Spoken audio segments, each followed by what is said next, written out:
to Web3 and Me, presented by FLOLiO. I am your host, Jeremy Weber, and I am joined, as always, by my man, Dan Bundle. Dan, how are we doing today? Doing good. Not so good as your connection. A little bit choppy, but hey, we take those. We take those. Uh, I'm in a different location than usual. I'm up in the mountains on a yeah, snowboard weekend, but I had to stop everything and make sure that we could do our recap for Q1 and kind of I discuss love it. Q2 because it's been a crazy start to the year for NFTs. So, there's a lot to talk about. I'm excited to kind of break some of this stuff down. A lot of fun stuff on the way too, and I'm sure many more rug pulls and great mints. So Oh, let's jump into it. What have you been up to over the last week to kind of wrap up the first quarter of the year? yesterday I flipped a Dreadfuls. It's some project I minted yesterday. It went up to. It was like a point oh 0.07 mint, and it went up to 0.17. I sold two for 0.16. Then it collapsed to point oh 0.08. So I sold at the top. I took my profits and ran. I'm out of Okay, there. you know what? That's never going to be a losing strategy to take Oh some yeah, profits on definitely. the way up. So just a reminder, today you don't really need to worry about the financial advice side of things because we're not really diving too deep into anything specific. We're just kind of reviewing everything. So let's jump right into our Q1 review, Dan. We're going to first start with, the biggest new projects of the year, and that conversation has to begin with Azuki, especially with what we saw happen Wednesday night. So Azuki minted out back in the middle of January, I believe. And ever since then, it has had a pretty spectacular run up over the last 2.5 months. And that hit a fever pitch the other day when at their garden party, Yeah. which was part of NFT LA, during the party, they airdropped holders Oh wow. two crates. Did you see? You saw? I'm assuming you saw that because it's been everywhere. We Yeah, don't it's called know something official, I believe. something official, and I don't know what is in that crate, what that something official is. Some people are speculating it's connected to like a token or apparel or a metaverse. It seems to me like one of the more likely things, just looking at actual crate and what is on it, is probably like some form of companion. Yeah. Like it has animals on there, the sloth, red panda, and frog, which are also some of the traits. Like there's a hmm beanie for each of those animals, and there's also like a onesie trait for each of those animals. So I wouldn't be surprised if there was something like that. Do you have any thoughts on what's in the Yeah. crate? I believe the current state of the speculation is that it's going to be like a pig companion. A Um, pig.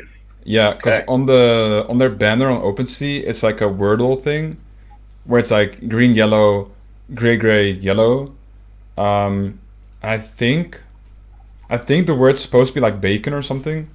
Um, so the speculation train thinks there's like a pig inside the box, like a pig companion. So Okay. it's an interesting price for ETH. For ETH compared to their main collection, which is at a what's Almost my 24. 24 for Azuki. Yeah. So I still think there's plenty of value in these boxes. If we look at the 5-to-1 ratio from the main Yeah, project to the companion drop has held pretty consistent. That's been the way with BAYC. World of Women Galaxy, it's only about a week old, but that's been pretty similar there too. And so I think that there's still value in that. And, Azuki, the art is great. It checks a lot of boxes. Like the yeah, team is really solid. Their attention to detail is good. They they don't overhype, right? Like they're kind of using the Yuga playbook of yeah. like I agree. under promise, over deliver. Like they said there was an announcement, but they didn't say it was going to be like this, and then they just blew everyone's mind. So to me, I think we could look back at the end of Q2 when we do our Q2 review and be like, uh, buying the something official box at 4 ETH was like buying mutants at 4 ETH last year, right? Like, would not be surprised if we continue to see Azuki push for one of the top spots, like the top one or hmm two spots. I mean, I think it's pretty clear cut that they are, still a step behind BAYC and a little bit behind CryptoPunks. but I don't see, I guess one of my bold takes is by the end of Q2, Azuki is going to pass CryptoPunks in floor price. I don't know if that's even that. I don't know if that's even that bold anymore. Like, I think that's just a fairly, well understood point at this time. Like, CryptoPunks is doing great and all. They're a historical project, but Azuki is just really damn good. Yeah. So this comment from Carrie, the Azuki party at NFT LA looked sick. As the party started, they announced to check your wallets, and they did the airdrop so sick. Yeah, definitely. I wasn't even aware that they did that, but what I did know is that they paid for the gas, which I think is a really nice touch, right? It's just very different from the usual. Oh, hey, go to this website and claim your thing and pay gas yourself. Like it feels way more, I don't know, friendly or professional, I guess. Yeah, I mean, and this isn't what I'm about to say isn't a bad thing, but they've also made like $1 million in secondary royalties on these boxes so far. So, that's pretty impressive as well. So I think, like I said, and dropping 2 of them to each holder was really nice. Like, they didn't do like some random stealth mint. Like, they kept it within the Azuki family. And so I truly believe that based on the little I know of the team, at some point they'll probably do something to expand, the Azuki universe even further and make it a situation where even more people can get in. But right now they're rewarding the believers. And so, I hold 1 Azuki. I'm very happy with that. I had it listed at one point yesterday, and then I was just like, what am I doing? Like, this is a mistake. I'm not going to try to time the market on this. And then we saw today, well-respected collector Dingaling, got to laugh at that name every time. He swept like another 20 Azukis, dropped. He's crazy, man. I don't know. He dropped like 470 like Ethereum on Azukis today. That guy, does he just have like a printer? Like, does he just like print Ethereum? Does he ever sell? Like, does he ever sell NFTs? Like, I don't. Not really. Like, he's still holding 110 Bored Apes. I don't think he. Yeah, I don't know. Maybe it's like Vitalik and we just don't know it. Yeah. Also, did you know that Gary Vee holds like 40 or like 60 CryptoPunks? I never knew. Yeah, he's got a huge CryptoPunks bag. Huge CryptoPunks bag. Do you know how much they go for right now, CryptoPunks? I checked the floor was at 68, so it's still holding, relatively strong. But, Azuki, they also had a preview for like their first piece of merch, which was like this really cool looking jacket, which I'm going to try to get one. I'm not a cool enough person to wear that jacket, but I still want to have it anyways.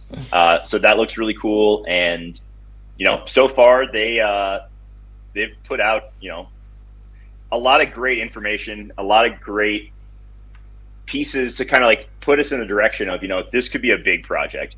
I see people getting caught up all the time in like what have they done to make it worth 25 ETH? And I think that what people don't take into account enough is that like, yeah, they have done good stuff, but at the same time, you're not just buying what a project is doing now. Yeah, you're buying at this point because you see the potential in them going up. And that is one of the things that I saw with Bored Apes early on was like the team like consistently under-promised and over-delivered.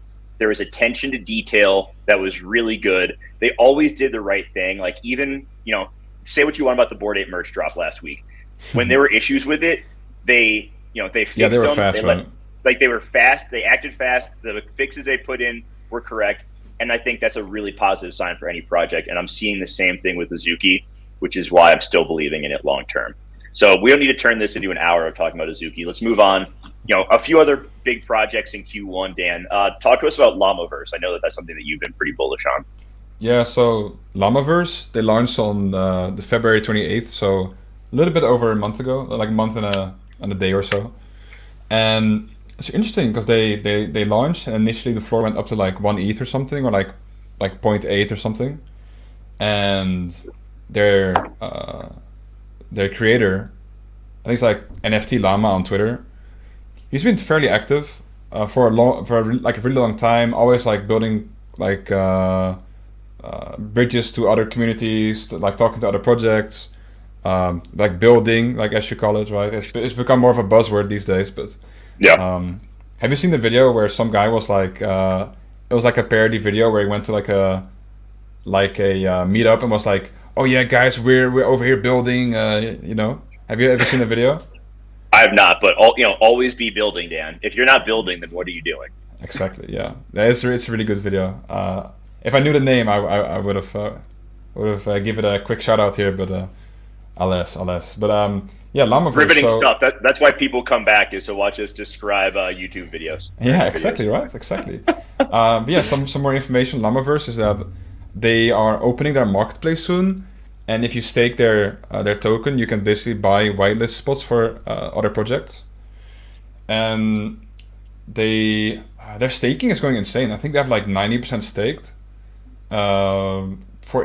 It's open like only a week or so. 48 for sale out of 4,000, which is a little bit over 1%. Okay. And the floor is currently sitting at 3.7 ETH from like 0.8 or like 1 ETH a month ago. So definitely some huge gains in the Q1. Awesome. And then we're going to touch on one more, the biggest new projects from this quarter, and we're going to go with Invisible Friends. Yeah. Just so everyone knows, this isn't like the bag pumping hour. Neither Dan or I own any Invisible Friends. They did a great job of building this project. The art, looks fantastic in my opinion. Yeah. And it's held up really well after the reveal, which, we'll touch on a few projects later who haven't held up as well post-reveal. When something is going for 8 or 9 ETH before you've even seen it, that is baking in a lot of expectation early on. Yeah. And you're buying a lot of hype, and it's tough to meet that hype. So Invisible Friends has held up really well. I think they executed on that.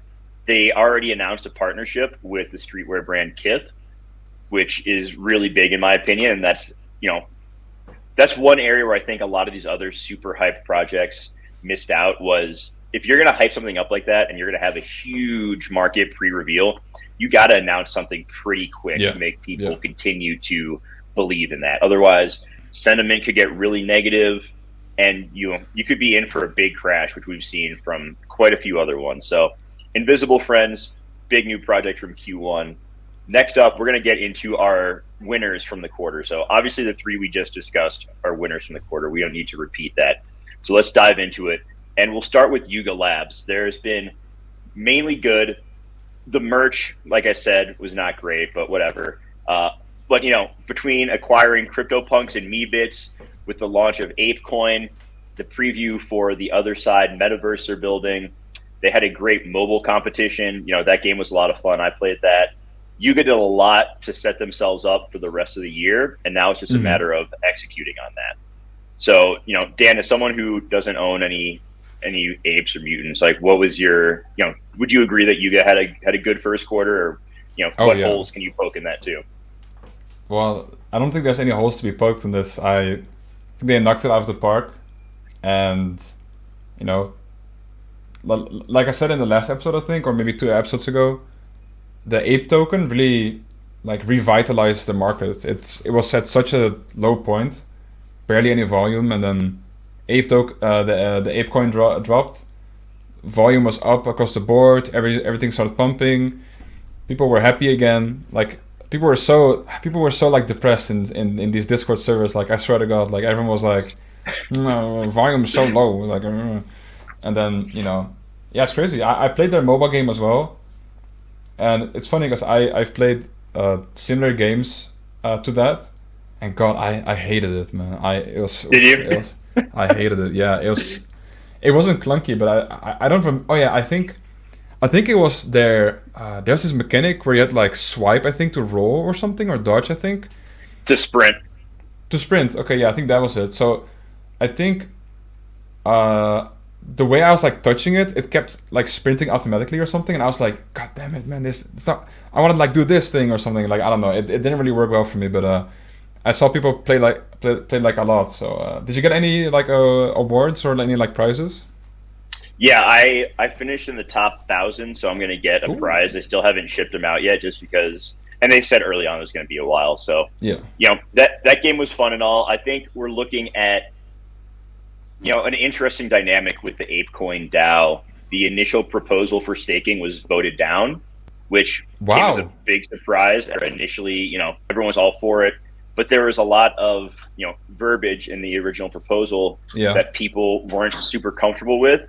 and could have left it open for, a whale with a ton of ape coin to receive a disproportionate amount of reward. So there's a few different proposals that are being created by some of the more well-respected members of the ape community, because this initial one came from Animoca, and, I'm sure the Yuga founders may have had a little bit of a hand in it, but the early, notes I've seen on the new proposals are talking about, capping how much ape you can stake based on like how much was dropped, which I think is a good thing.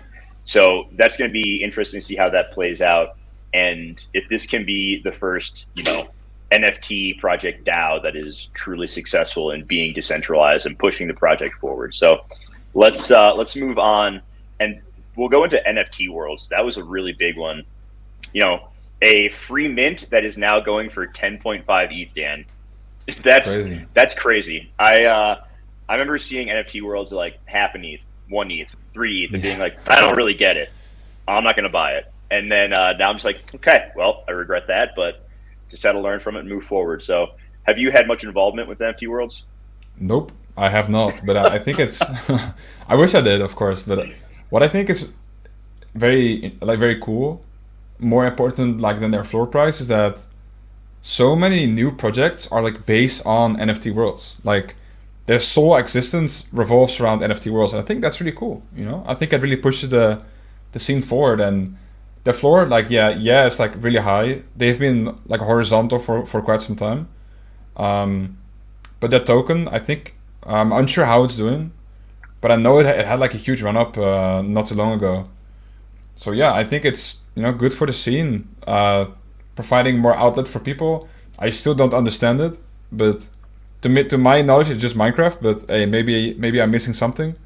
But yeah, I think it's cool. A free mint, 10 ETH, we take those. Yeah, being able to build a play-to-earn game where people can earn that world token, people can stake that token. You can stake your NFT world if you own the NFT, if you don't plan on actually building on it. I think that's really cool, and it's a very innovative process. We've seen, the more decentralized metaverses like Decentraland and Sandbox, they're owned. They're not the same kind of thing. We've seen the pixelated one with Sandbox that NFT Worlds is kind of but I think that they have the potential to be different enough to drive, enough value and enough attention to that, particular project. So that's another one. If you have been on Twitter the last 24 hours, you've probably seen a shit ton of Gutter Cat clones, and they have been another big winner of Q1. One of my concerns with Gutter Cat Gang was always the lack of members, because each project was capped at 3,000. Mm-hmm. And a lot of people own multiple sets. So it was tough for new people to really get in. And we've seen that the projects that have, 10,000 plus unique holders tend to do, better on the price side, also in the community side. So when they announced that they were going to do these clones, and it was going to be 28,000 of them, obviously able, dropped to holders, but that's a big number. And a lot of new people on Twitter were tweeting out how excited they were to get in on the gang. The clone reveal happened yesterday. It was delayed a little bit, but after that, it went really smooth. And you couldn't scroll NFT Twitter without every other tweet being about, people's gutter clones and how cool they looked. And it's an interesting experiment to see, because quite honestly, the clones look cooler than the original Gutter Cats do. I haven't seen them yet. Could you maybe give us seen them yet? Nope. Could you give me a little sneak peek on your? Have you checked their metadata and stuff? Or I have one clone myself. I'll go ahead and pull up OpenSea, and we can kind of scroll through some of these, because they are really, really cool. So I have one clone myself from the cat that I have. I'm holding a few additional vials with the plan of continuing to hold those, because we've seen with other projects. So here are the gutter clones, and there are some really cool looking ones. I'm a fan of how these turned out. I can, see why people might like them more than the original cats. They're just pretty crazy. You look at this fur type, that's really cool. That looks really good. And so I think, we've only seen the cats so far. We are yet to see the rats, the pigeons, and the dogs. Those will be coming sooner than later. Yeah. So it's going to be interesting to see how that plays out and what goes on moving forward. And we'll get to those in our Q2 preview. And we called that the projects are gonna keep getting larger. We've seen, like, you name them, the World of Women Galaxy, the Gutter Cat Gang clones. We're seeing so many more projects with like 20,000, 30,000 supply, especially most notably like these second projects from like a larger initial project. Yeah. And it's good. It's good, maybe the price is a little bit lower than it would have been if it's 10K or like 5K, but so many more eyes on the project. I think it's very, very good, and like we can do nothing with our prediction, but hey, it's still cool regardless, right? Yeah, people want to be a part of this. They want to be part of these communities that they see as being fun, and having different price points is a good thing. Yeah. I think we get to a point with some of these projects where they may have like a literal unlimited supply, where you can go onto their site like and you can rent. Thing. Yeah, like an open mint. You see all the time that projects are like, oh, we have all these traits for a possible combination of 12 million NFTs. So it's like, okay, so just have an unlimited mint. It's not going to be worth much money, but if it gets them access and they're a part of the community only for a tiny amount, like I think that's very possible. In the near future. Imagine I think some of the higher club open mint. I was just going to say, I don't know if some of the projects like that are going to be. But imagine. But it's possible. Like there's stuff coming in Q2 and beyond that we'll talk about that I think could help grow the BAYC ecosystem even more. So let's move past that. And you just touched on World of Women. They had a great quarter as well. They had the Galaxy launch last Saturday, which was a big success, selling out at 1 Ethereum, happening pretty quickly. The Dutch auction was slow and steady. It went from 3 ETH down to 1, but I think within like 10, 15 minutes of being at 1 ETH, it sold out. So that was great for them. They're expanding. People are really liking how they look. Yeah. You have some people talking shit on Twitter, but those people, tend to be haters anyway. They also had the acquisition or bringing on Guy Osiri as to help manage the project, who is also working with BAYC. That's really big for them. And, people talk about like, oh, the celebrity stuff is overrated. But when a female, NFT PFP project brings on celebrities like Reese Witherspoon and Sofia Vergara, I mean, that's not a bad thing. Like, they are very notable actors. They're well respected as far as I can tell, and they're going to bring more eyes to it. So overall, a really solid quarter for World of Women. They have a lot coming up. They have some in-person events coming up in Q2. The other side as well, right? Yep, they're supposed to have a DAO. Potentially, they were featured in the, like you said, the video for the BAYC or the Yuga Other Side metaverse. So could be a really big opportunity for World of Women heading into the next quarter of the year. Definitely. So next up is going to be CloneX, and more specifically Monolith. So I don't own a Monolith. I know you picked one up a few weeks ago, which was, your timing on that was great. So, talk a little bit more. What has happened with Monolith over the last few weeks? Absolutely nothing. So next topic. Next. No, yeah, it's, Monolith has been, by design, it's not supposed to be like daily updates or like weekly update on these types of things. They were supposed to have their 4th and final quest, it was what it's called, before the end of month. And, like here we are, the month has already ended. But so what a quest is that people are sent out to do this collaborative effort to solve like a puzzle or something. And then if it's solved, then the box, the monolith, is one step closer to opening, basically, to put it very simple. And so we were gonna have the 4th and final quest before end of month, and it hasn't happened. It hasn't started yet. At least we haven't had an announcement. People are speculating like, oh yeah, maybe it has already begun, but like they just haven't told us yet. But the current rumor on the state of things is that Nike is having like a legal dispute with some other like NFT brand or something. I forgot the name. It was like some sneaker type project that was also using Nike's logo. And people are speculating that this is somehow interfering with the monolith, like with whatever's inside the monolith, and that's why they're kind of like dragging it out a little bit. But the team has said that they are going to reveal for sure this month. So gotta keep our eyes open for the last quest, and then hopefully we get something cool. So yeah, I'm looking forward. But yeah, Clone X has been crazy. Value Town, right? Yeah, they had the announcement, that was Q4 of last year where they said that they had been bought by Nike. But this year they have, flown up from a floor of like 5 ETH to begin the year to, almost 15 now. So not a bad return for just 3 months. So big progress being made on Clone X. And, I did not get the insider information. I wish I would have been more involved in insider trading and gotten the news on Clone X before they got acquired last year, but such is life. We gotta do things the right way, Dan. We're not here definitely to insider trade. And so if the feds are listening, I have not done any insider trading. We already do outsider trading. We're always slow and buy the tops. We've seen another big winner this year so far is MFers, probably the best CCO project that is out there so far. So, for people who don't know, CCO projects like this and Tubby Cats, Toads are CCO as well, aren't they, Dan? Unsure myself. Okay.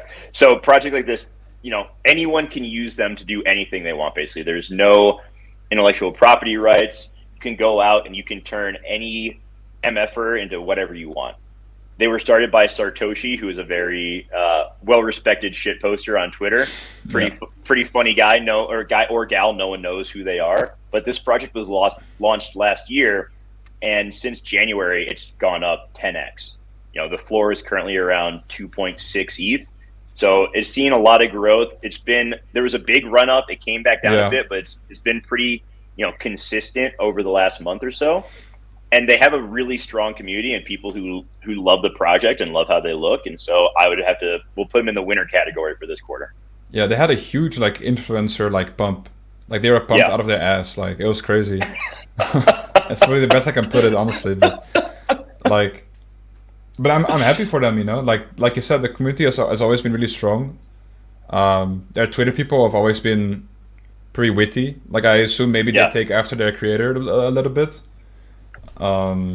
Maybe that's something we see more often, I think, how communities kind of take after their owner, their creator. We see this with Puck, right? Murat Puck, how fans of his are typically the little bit more mysterious, little bit more reading between the lines type behavior. And I guess same happened here. People are they're witty, they're trolling, they don't take themselves too seriously, and I'm happy the floor held. 3 ETH. It's wonderful for some MS Paint art. Yeah, for sure. The final project we'll touch on just real quickly as a winner has been the Quirkies. They launched mid-February. Floor currently around 1.75 ETH. They've put out previews for some things that look pretty cool. It has a great community, and I think they could do some great stuff moving forward. And then we have 3 final winners for the month, not NFT project related. First one is Looks Rare. They launched January 10th. There was some initial controversy with money moving out of the project after the first month when early investors could get paid. Oh, yeah. But since then, it's been nothing but positive news for the most part. The token dipped, but it's bounced back in a really strong way. For a while there, it was under $1 a token. Now it's around $2.50. They've continually added new features and listened to community feedback on what buyers and sellers want to see, and they've adjusted accordingly. They've reacted quicker than other marketplaces, so I think overall it's been a big win for Looks Rare in Q1, and I'm expecting them to keep pushing that forward into the rest of the year. And the staking has been very successful as well, right? Yeah, I got my airdrop. I'm still staking it. If I would have sold at $7, that would have been great, but hindsight's 2020, man. We can just move forward. They'll have the next decrease in the staking rate in May because they are, the first rate was 1 month, then 3 months, and then it'll change again here in May. So okay. They were a winner. Dan, you put on here for what winners this year, and we'll lump these together: scammers and Metamask. So not the same. Metamask is not a scam by any means, but it's just been interesting to see how this has worked out. So how would you classify the scammers as a winner so far this year? They won, they won. You know, like every scammer won except for the ones that got put behind bars. The Frosties won and Embers. That's true. Yeah, I put it on our list just because, like, scamming is absolutely rampant. Like, especially like in this month, well, last month and like today, I guess. So many servers got hacked. BAYC got hacked. Was it today or yesterday? Doodles. Like, so many servers. This time it was because there was like a ticket bot. I don't know if you kept up to date with it. There's like a ticket bot that got like exploited essentially. But just goes to show, man, like Discord security is very important, and it's just hard sometimes. Like oh, this one bot that you use pushed out like a wrong update, and now hackers can send like notifications to everyone. Like, yeah, like the scammers are getting a lot of money. Yeah, here's a lesson: stop, like, be more paranoid. I don't think people are paranoid enough when it comes to the security of their NFTs and their crypto. So be more paranoid. And then for MetaMask, Dan, they saw a huge uptick in users this quarter, correct? Yeah. I think they went up by 4x, I think. I'm unsure on the exact numbers, but yeah, they got a lot of new users, concurrent users as well. And, you know, I think it's really like cemented itself in place. Like, I can't even think about using another wallet. Like, why would I, right? Like, I'm very happy with MetaMask. Yep. One thing I would like is that if you sign something, that they actually kind of tell you what it does, right? I assume it's really hard for them to be like, oh, if you sign this, you might lose your shit, you know? but just because, like, how complicated it can be. Because, like, you know, when you go to, like, an exchange, like Dex Tools or, like, what is it called? Uniswap. Yeah. And you give them like unlimited allowance on your ETH or wrapped ETH, you know, like MetaMask could say, hey, you know, they can take everything and run, but it's just for sake of like convenience, right, and paying less gas fees. So I assume it's way too hard to do, but hopefully they do something to protect people a little bit more. But other than that, you know, I love it. Love MetaMask. All right, so those are our winners for Q1. Let's get into our losers for the quarter. I'm going to preface this by saying that this is not FUD. We're just going off of, you know, the facts, what we've seen, projects that haven't really delivered as well. You know, maybe the price has gone down, but that doesn't mean that it can't bounce back. So, you know, you can view this as the losers of the quarter, but also, you know, some potential opportunities for projects moving forward. So keep in mind, we have to start with Cool Cats. Yeah, they have gotten... Definitely. The last quarter, you know, was really bad for Cool Cats. The Cool Pets launch had issues.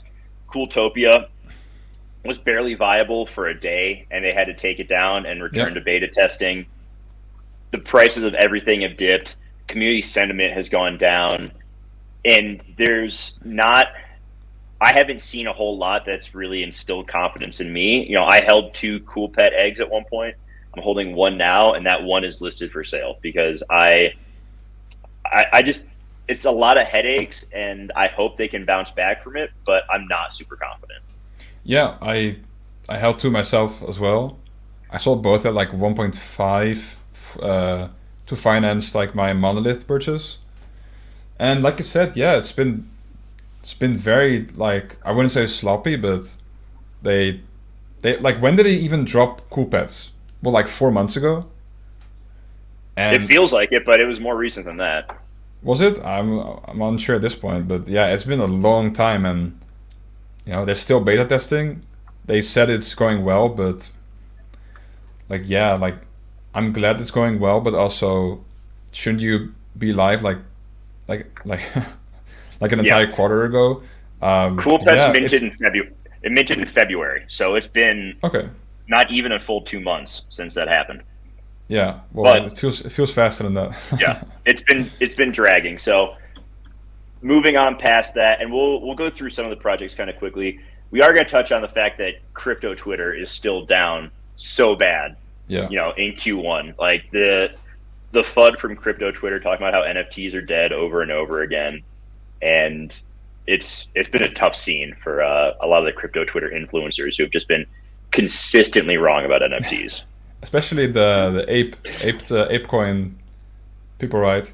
Oh, and what about the dumb article saying ApeCoin plunges by like 80% in their opening 15 minutes? Yeah, that was like all. That was like, Yahoo and Yahoo Finance and crazy. Forbes and Bloomberg. Like, they put out these stupid articles. Like, I don't consider them part of crypto Twitter. Oh, but, no, for sure. Yeah. Yeah. And then, we'll run through some of these projects kind of quickly. We don't need to spend too much time on them, but it's been a rough quarter for Mechaverse, Oni, Pixelmon, Hape, Dogepound, Kaiju Kings, Supducks, Asuna, Hype Bears, Creature World, Tubby Cats. When we list out those projects, Dan, what kind of jumps out at you as being like, ones that you think have a chance to come back and ones that you think may be kind of dead? I think it's hard for me to say because I'm fairly inexperienced with like half these projects. Like projects like Tubby Cats, Creature World, Subducks, Kaiju Kings, and Dogepound. I haven't like kept up to date with them, just because when I'm not involved in a project, I tend to kind of like stick to my Twitter, and if I come across it, I'll read it. But yeah, what I think the common thread between like so many of these projects on this list is that they started out incredibly hyped, high ass floor price, pre-reveal, and then just tanked like beyond belief. Yeah, we saw that with Mecha. That they minted last year, but still this year has been bad for them. Hape back in January, Hype Bears, Asuna. Those projects all were really expensive. Pixelmon, they did their crazy Dutch auction at 3 ETH, and they, how could we forget Kevin? Like, what a time. But yeah, it's been a rough year for a lot of these projects. I do remember, with the Supducks, they were really popular because they were earning a token for a while. They were one of the first projects that did a token release. Yeah. And I remember seeing a guy who, he's like a fitness influencer on Instagram. He was also a Bored Ape holder. And he put out a tweet that he was selling his ape and moving all that money into Supducks. And that could not have played out any worse. It aged like milk, right? Is that what this? Yeah. Oh, baby. Yeah, that one aged real bad. So, those projects, some of them could bounce back. Creature World, they're still, Danny Cole, who runs that, he's still building, always be building, like we said. So I think that, by no means is Creature World dead. I do think the Tubby Cats, we can maybe classify them as being dead.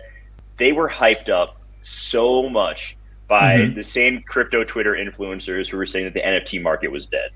It was really wild and very obvious that they were, probably being paid to pump up that project because they were all, a bunch of these guys changed their profile pictures to their honorary Tubby Cats and made it very clear that they were, involved in some shape or form. And now the floor has just slowly bled to death and volume is down.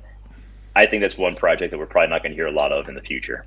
Yeah, I think one project that has a good chance at doing well is Kaiju Kings, because I believe they're starting their second project where owners are whitelisted for. So that's definitely going to put some eyes on them.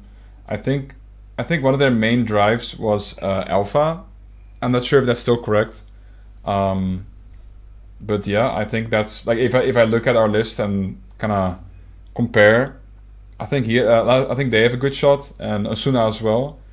They started off incredibly hyped, went up to like 3 ETH. Dear God, I wish I sold. I actually lost money on Asuna even though I minted. So that's rough. But they've been teasing their 1 out of 1s recently because, I don't know, for some reason they're still not out or whatever. I think there's like auctions or something. But they look incredibly good, and I think if they keep building out their item marketplace, they got a good shot at seeing like a nice rebound. Okay.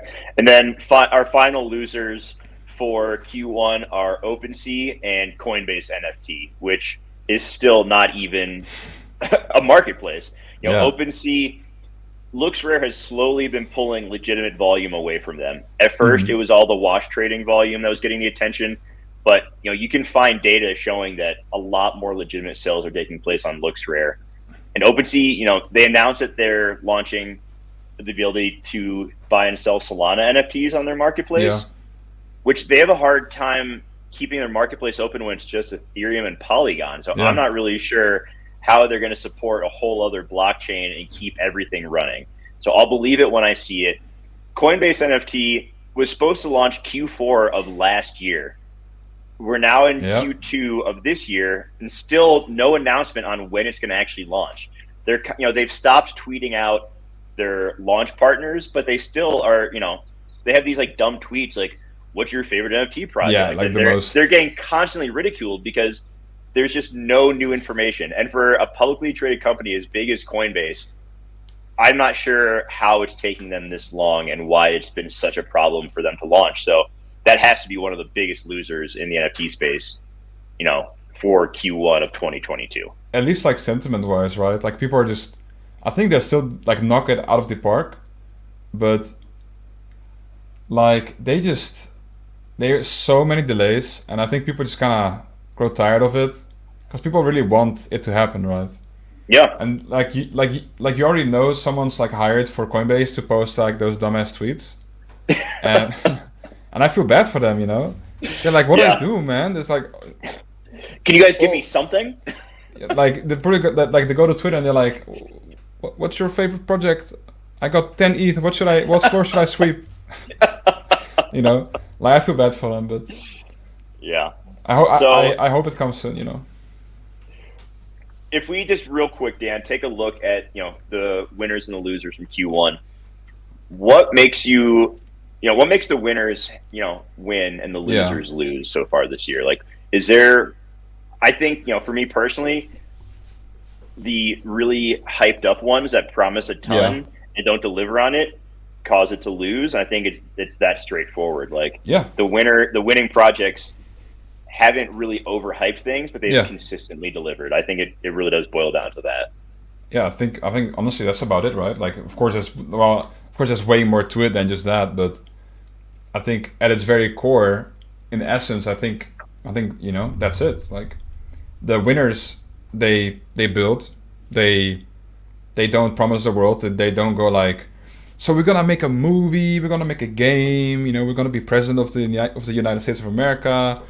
Like they don't promise the world, and they usually heads down, do their thing, and Yeah. then like the floor price, it usually explodes, right? It goes insane, 2x overnight, but the value that they bring is usually like a steady grind, like it builds Yeah. over time, and then the floor price, it follows eventually.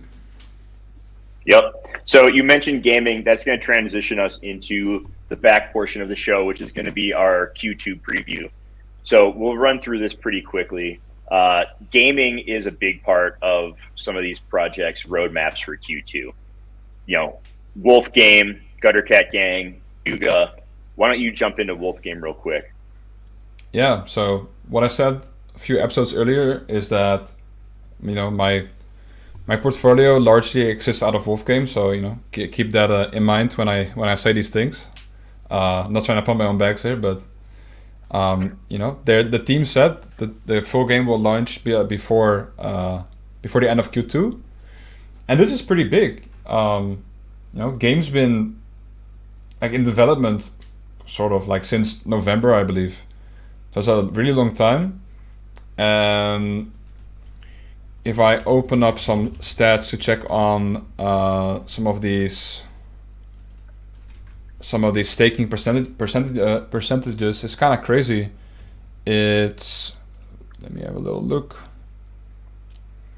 because it's like 90% of the wall is staked or something. Like it's like we're looking at some pretty insane numbers, and right now they're going through their farmer reveal phase. And it's going to be in the form of a mini game where you have to somehow collect gems, and if you burn a gem, you get a guaranteed more rare farmer. The details of this mini game are currently unknown, but we got the announcement like yesterday night. So hearing more about that soon. And just to add to that, like Sleeping Giant, honestly, I mean they're not even remotely close to their all-time high, and I think they'll keep on building. They got just insane amount of people behind the project. Vayner Media is gonna pump the hell out of it when it's close to launch. Because honestly, there's no point. There's no point like pumping it now if you're like Gary Vee, right? Like he got a hella bag on Wolf Game, but what does he get out of it by pumping it now? I don't think anything. But yeah, AJ is brother, or was that? Unsure. I believe so. Yeah, so he's very, very, very active in the Wolf Game because Gary Vee doesn't have the time to play the alpha game. That's like the interim game, and he's been in the chat every single day, like crazy. Okay. And, he's done some great things for the game, like verifying them on Twitter, for example, which is it can be pretty big for a project. Just put that seal of approval on them. OpenSea, when verified, thank you. OpenSea has been very slow with verifying projects, unfortunately. But yeah, keep your eyes out for Wolf Game, I'd say. And then, going along with that, Gutter Cat Gang will be using the clones to some extent part of their gang wars, which is potentially coming out in Q2. And then Yuga Labs also having their play to earn game possibly coming out in Q2. It was announced last year, a partnership with Animoca, and now they had, another teaser come out a few weeks ago, right around the ApeCoin release. So there's a good chance we see quite a few of these top projects have games that launch in Q2, and I think that could really set the tone for the rest of the year. Yeah. A couple under the radar picks for the second quarter of this year. One of them is the nuclear nerds of the accidental apocalypse. So it's a mouthful right there. But they put out a huge Twitter thread yesterday that I recommend people go take a look at. And it has, a pretty in-depth breakdown of what they're going to be doing moving forward. The art on these is pretty neat, and they have a lot of fun stuff planned for this whole world they're building. Evolution of the NFTs. They're building this whole story. They have a lot coming. And so, they've been slowly building away at this over the last, 4 or 5 months. And now there's a chance this could really push forward and be one of the big gainers for Q2. So, I currently hold 2 nerds. I picked them up months ago when they first minted, and I've just kind of been sitting on them. Mm-hmm. And I'll be interested to see what plays out. And then we've discussed Aku Dreams on here in the past and their avatar project. I still think that is one that isn't getting enough attention. The snapshot is taking place April 7th. So if you're looking to, get a free airdrop of an Akutar and you want to get involved in the bigger Aku Dreams project, now is the time to do it before the price runs up even more. Any other radar ones for Q2, Dan, or are we pretty good there? It's hard, yeah, on the spot. I think, under the radar, honestly, probably still Clone X. Like I think most of the major blue chips right now still under the radar. I think people like see the floor price and then are kind of like, yeah, this is great, but I think we can see more. We can expect more of those projects coming out. People are still sleeping on the fact that Yuga has like the land sale, I think. What do you think? Yeah, I think it's not been totally confirmed. There's still a lot of questions around how that's going to be delivered and if that pitch deck that leaked was legit or not. Yeah. So we should be hearing about that relatively soon. Now, a few other things I'm keeping an eye on going into Q2. We touched on Gutter Cat Gang quite a bit in this show. They're still having the reveal for the remaining 3 clone species. The rats, pigeons, and dogs haven't revealed yet. I think that could be really fun to see that play. And if you don't own a juice vial at the moment, we've seen the price of the cat ones shoot up as supply has been decreased by them being used. It's happened with the Clone X mint vials. It happened with the Mutant Ape serums. So yeah, if you don't own any piece of the Gutter Cat Gang, I would grab one of those 3 species juice vials if you can. And like I said, potential game and the potential gang token has been, that's happening sometime this year. and there's a decent chance next quarter. One NFT that we don't talk a ton about, which is the one that got me into the whole scene initially, was Top Shot. NBA Top Shot has, I wouldn't call it a winner or a loser for Q1. It's moved sideways a lot. Yeah. Roham, the head of Dapper Labs, who owns Top Shot, had a Twitter Spaces, I think last week or the week before, and to me, it feels like Q2 could be very make or break for NBA Top Shot. Yeah. He talked a lot about how they've acquired a bunch of tickets for in-game utility for the NBA playoffs kicking off later this month.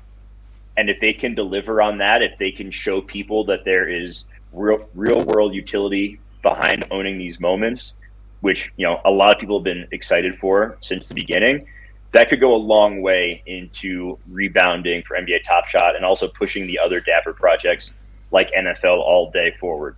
So I'm going to be keeping my eye on that.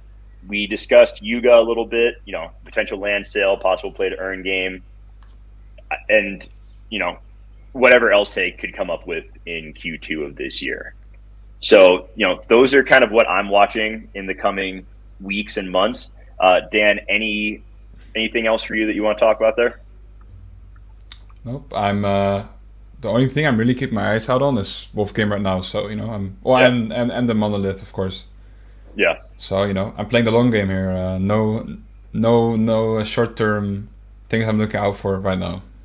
That seems to be what a lot of what's been going on over the last month or so, especially, is the higher quality projects are separating, and the low effort, super hyped up ones are starting to fall by the wayside. So just something to keep in mind if you're getting in on a new NFT project and you really like how it looks or like the community, that's great. Just know that there's this clear separation, and a lot of the new projects are going to struggle breaking through into that next tier.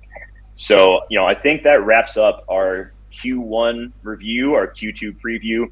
Final part of today's show, we did a giveaway on the FLOLiO Twitter account, which it was probably the worst timing ever to do a giveaway for ApeCoin, because we've seen about a dozen scam tweets a day about ApeCoin over the last couple of weeks. So, thank you to everyone who entered the giveaway. What we're going to do now is spin the wheel. We're going to message on Twitter the person who it lands on. You're going to need to provide your ETH address, and we are going to confirm that you've linked your account on the FLOLiO website. If you have not, we're going to spin the wheel again, just Dan and I, and we will we'll go down the list until we find someone who's met all the qualifications. So, like I said, thank you to everyone who joined, who's checked out FLOLiO. We're hoping that at the end of Q2, when we do our Q2 show, we can say that the FLOLiO website is one of the big winners. That's what we're building towards, right? So, Dan, for sure. As it says, click to spin, buddy. All right. And it is. Oh, it went to Fenny, our buddy Fenny, who joined us a few weeks ago on the show. He linked his account for sure, so that is our winner right there. So, Fenny, we're gonna reach out. We'll get your ETH address, and we will get your 30 Ape coins sent over to you today, my man. So thank you very much for everyone who entered the giveaway. Maybe we'll do another giveaway in the future that isn't attached to scams. So yeah, for everyone at FLOLiO, for Dan, we really thank you for joining us. It's been a hell of a way to start the year this first quarter.